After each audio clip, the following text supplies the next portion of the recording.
Alright, so this channel made a 3D reconstruction of the Charlie Kirk situation, so we're gonna tap in and see exactly what happened. 5. Charlie Kirk was assassinated.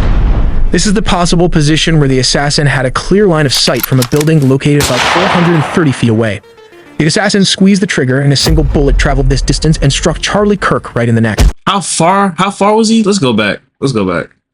On September 10, 2025, Charlie Kirk was assassinated.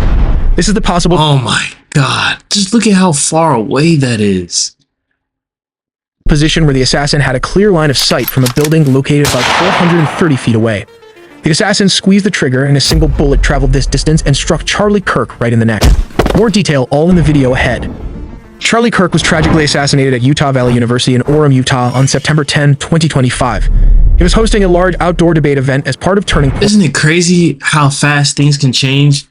One day you just walking around doing things, doing shows, scheduling things, and then the next you're assassinated. Like USA's nationally publicized tour, titled the American Comeback Tour. This event was designed as a lively debate platform called Prove Me Wrong, where Kirk invited students to challenge his political and cultural views. But first, let's orient ourselves with a bird's eye view of the scene and the positions of everyone involved. Utah Valley University's campus is a mix of open courtyards and multi-story academic buildings. At the heart of the event was the Losey Center building, a multi-story structure adjacent to the main courtyard where Kirk's event took place. Charlie Kirk himself was positioned on an outdoor stage under a large white tent emblazoned with the tour's banner. He was sitting and speaking into a microphone, facing hundreds of students seated along the main walkway and gathered around the stage. The crowd was estimated at over 3,000 attendees, including students and visitors. Meanwhile, on the rooftop... Why the hell are they not doing these like things inside, in the building, right? With, you know, metal detectors and stuff. Like, why was he always doing it outside? Top of the Losey Center building, a person dressed entirely in black was seen. This building was approximately 430 feet, about 131 meters, from where Kirk and his team were stationed on the stage. The rooftop provided a clear vantage point with open sightlines directly to the event area. Security footage and numerous eyewitness accounts have confirmed that the gunshot rang out from this rooftop location while Kirk was actively speaking. The bullet struck Kirk in the neck, causing him to collapse on the stage. But how did the assassin escape despite the huge crowd? The assailant's use of distance, the campus layout, and what is believed to be a scoped firearm indicate a high degree of planning and precision. The shooter chose an elevated, concealed position to avoid close detection and maximize the chances of escape. Here is the bullet trajectory. Given this altitude, the assassin had a clear, unobstructed line of sight directly to the stage where Charlie Kirk was standing and addressing the crowd. The bullet's trajectory descended steeply and accurately through open space to strike Kirk in the neck, which strongly suggests the use of a scoped firearm designed for long-range precision. As soon as the shot was fired, the gunman likely retreated to an entrance on the top of the building. Despite security efforts, the shooter disappeared without a trace, climbing down from the building and blending into nearby campus structures or escape routes surrounding the... Yeah, with all those people running around and stuff, there's no way they're gonna be able to catch him. Losey Center. Witnesses reported that panic broke out immediately after the shot. The audience scattered, seeking shelter as shouts of "Get down" and "Run" echoed across the courtyard. Campus police and Kirk's personal security team moved swiftly to secure the area and evacuate Kirk. Here is the detailed timeline of how it happened. 12:00 p.m., September 10, 2025. Event begins. Charlie Kirk began the event, with more than 3,000 people gathered to attend. The security detail consisted of 6 officers, along with Kirk's personal security team. 12:20 p.m. That's what I'm saying. All that security, bro, and nobody thought, like, let's do this inside. Lead up to the shooting, Kirk was seated at the debate table, answering questions from students. The discussion touched on sensitive topics such as mass shootings and gun violence. Kirk remained calm and composed as he responded to a question about mass shooters, still holding the microphone while seated. The atmosphere was lively but controlled, many sitting close to the stage while others watched from nearby balconies and standing areas. 12:22 to 12:23 p.m. The assassination. Suddenly, a loud gunshot echoed through the courtyard. Kirk was hit in the neck while speaking. Within minutes, immediate response. Campus police, already on the scene, quickly secured the area.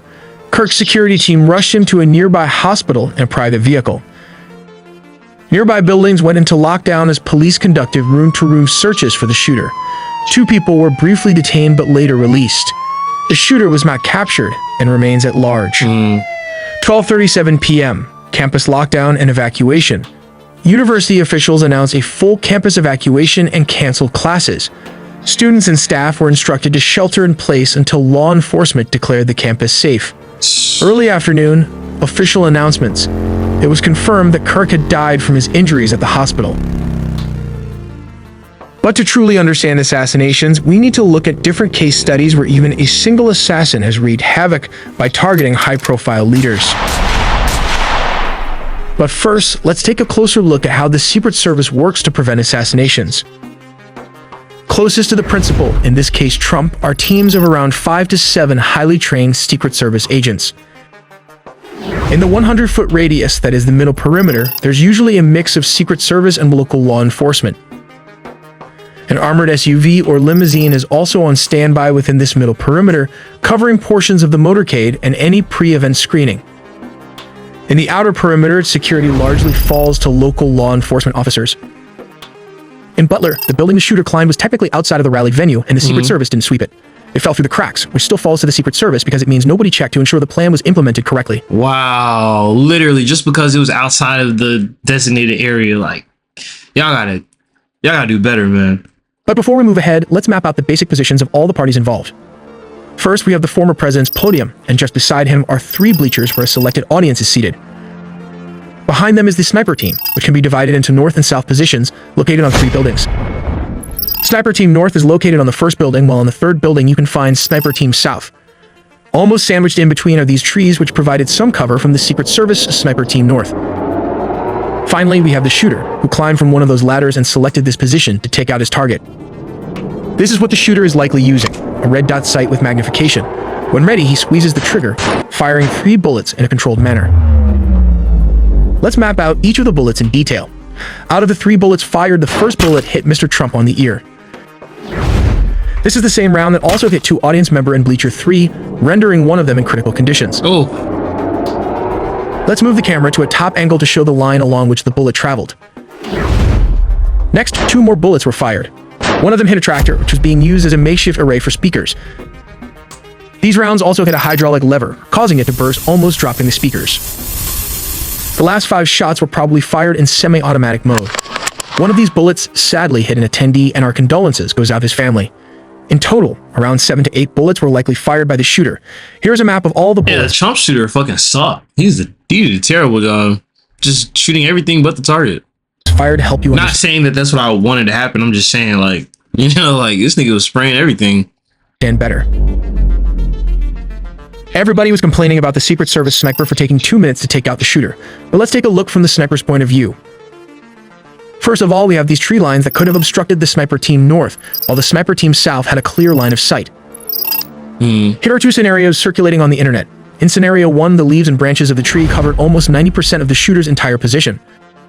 However, for an experienced shooter, this would have been possible to manage. He might have fired the shot and took out the threat. Let's look at scenario 2. The distance from Sniper South to the shooter was around 600 to 700 feet. This is also a possible shot and can be accounted for by assuming that Sniper Team South took out the shooter from this range. When ready, he took his shot and fired his rifle with a 308 Winchester round, taking out the shooter. So maybe there was some miscommunication between the 2 teams regarding who should take out the shooter, resulting in a delay of around 2 minutes when the threat was detected on the roof. Let me know what you think in the comments section. Should the second sniper team reacted much faster? We have here the corrected and verified timeline, from the moment Thomas Mueller Crook arrival, to when the former president getting into his personal plane Trump Force One, all in the videos ahead.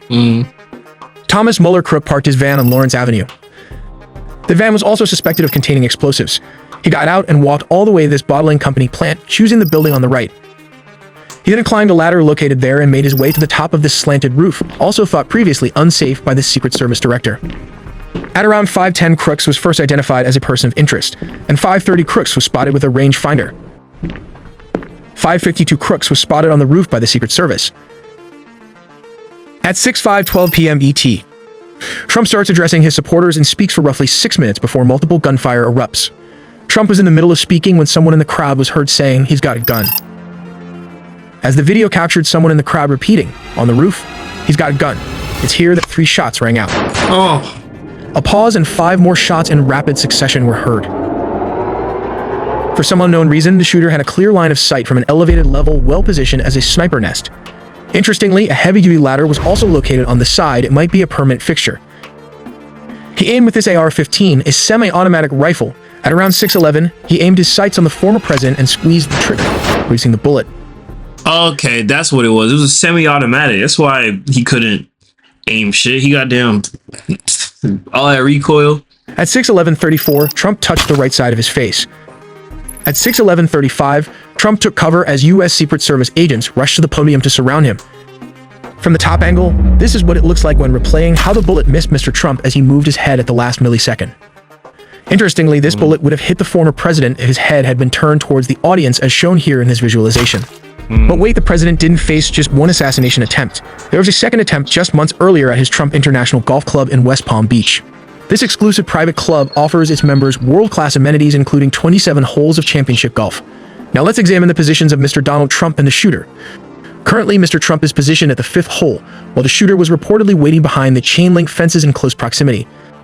Based on the analysis, Trump was approximately 300 to 500 yards away from the gunman at the time, which is approximately 200 to 457 meters, while the Secret Service sniper's agent inspecting around the 6th hole of the golf course and not on the 5th hole as suggested in our earlier video. This visual representation provides a clear understanding of the layout and the critical distance between the 2 individuals during the incident. Now that we've understood the gunman's position, we can piece together his actions. He arrived in a black Nissan SUV and parked somewhere in the vicinity, likely choosing a discreet location to avoid drawing attention. After extensive scouting, he began searching for the ideal vantage point, carefully timing his movements. His aim was to strike at the precise moment when Mr. Trump would reach the 5th hole of the golf course. In this animation, we observe the former President Trump traveling in this golf cart, unaware of the imminent danger. Little did he know the gunman was waiting for the last 12 hours to take his best shot at the former president. As stated, the assailant was armed with an SKS and not an AK-47, as earlier reported. As the president stepped out of the golf cart and prepared to take his shot, a Secret Service agent noticed something suspicious. The suspect had inserted the barrel of his rifle through a gap in the chain-link fence on the outskirts of Trump International Golf Course. This took place at approximately 1:28 or 1:29 p.m. The moment the rifle barrel emerged through the chain fence, the Secret Service acted swiftly. Shots were fired at around 1:30 p.m., neutralizing the threat before the gunman could execute his plan. The suspect, identified as Ryan Wesley Routh, 58, intended to create shock and awe, capturing the entire incident on his GoPro camera. His objective was to sow division among the American people and potentially incite a civil war.